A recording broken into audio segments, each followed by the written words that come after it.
So I just started getting a lot of information from people and meeting with people, mostly in private. Come to my house, let's talk. And I decided on the basis of what they told me, and then I talked to a lot of people about it, that actually this is really a very heavy-duty question. Actually, it's not the little green men question. It's like a much bigger question, and it's really bad. It's really dark.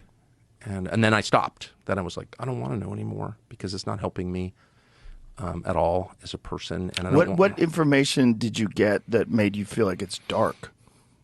What's so dark? Well, first of all, the deception is always bad. Like lying is bad and it's bad not just in a legal sense in that it can be illegal to lie, but it's bad. It's like bad for you. Like it rots you. Like being a liar makes you a bad person. When you lie, you are serving evil. There's a moral quality to it that's inescapable and very obvious, and only like advanced civilizations ignore that. Lying is bad.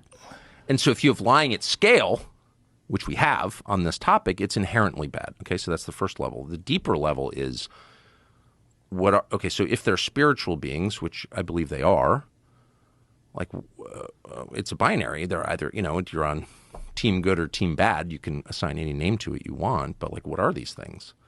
Are they good or bad? And I think some of them are bad.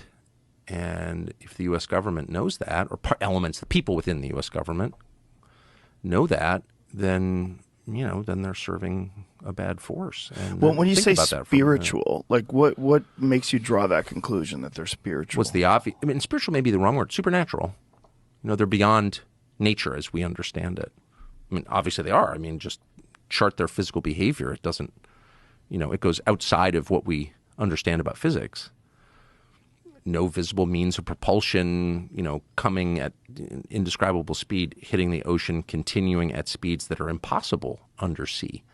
I mean, in other words, if I take a 9mm round or 7.62 by 39 and shoot you at 50 yards underwater in a swimming pool, and it's even more intense in salt water because it's denser, you could catch the bullet if it even makes it to you, right? So if you have a craft, any object underwater that's traveling at 500 knots as measured by sonar, right there you're challenging our understanding of physics. Like, what is that? How can that be?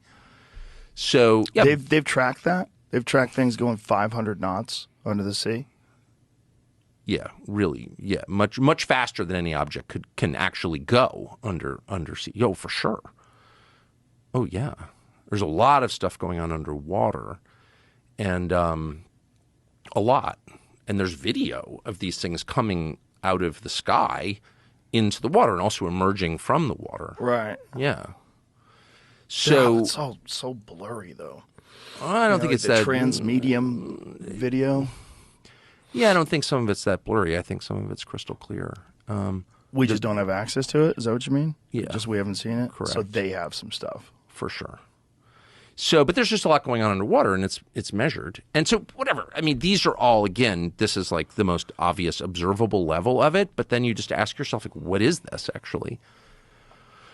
And, if there's been extensive knowledge of this for decades, like maybe 80 years at least, if not going back to the 30s, 90 years, to what end? So there are two possible explanations, obvious explanations. The first is the one you often hear, which is this is so heavy that if the public were to know about it, it would be just disruptive. It would be too scary. Like, you don't want to scare people for no good reason. There's nothing we can do about it.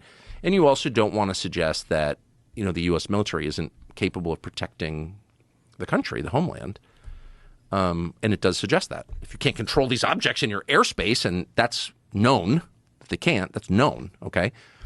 Then that suggests a limit to the power of the U.S. military, and you don't want to tell people that because then they won't believe that they're safe. I get it. But then there's a deeper level, which is like, okay, what's your relationship with these things? What is the U.S. government's relationship with these things? And there's evidence that there is a relationship and that it's longstanding. And that raises like a lot of questions about intent. And so, like, what is that? And I just personally decided, and people have been hurt by these things. That's a fact. That's a fact. It's a knowable fact. It's a provable fact. And killed.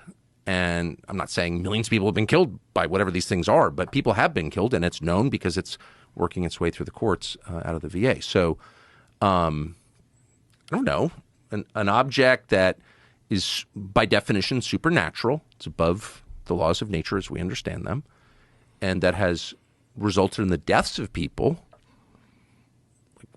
We don't spend enough time thinking about like what that adds up to. Like, not good, actually, not good.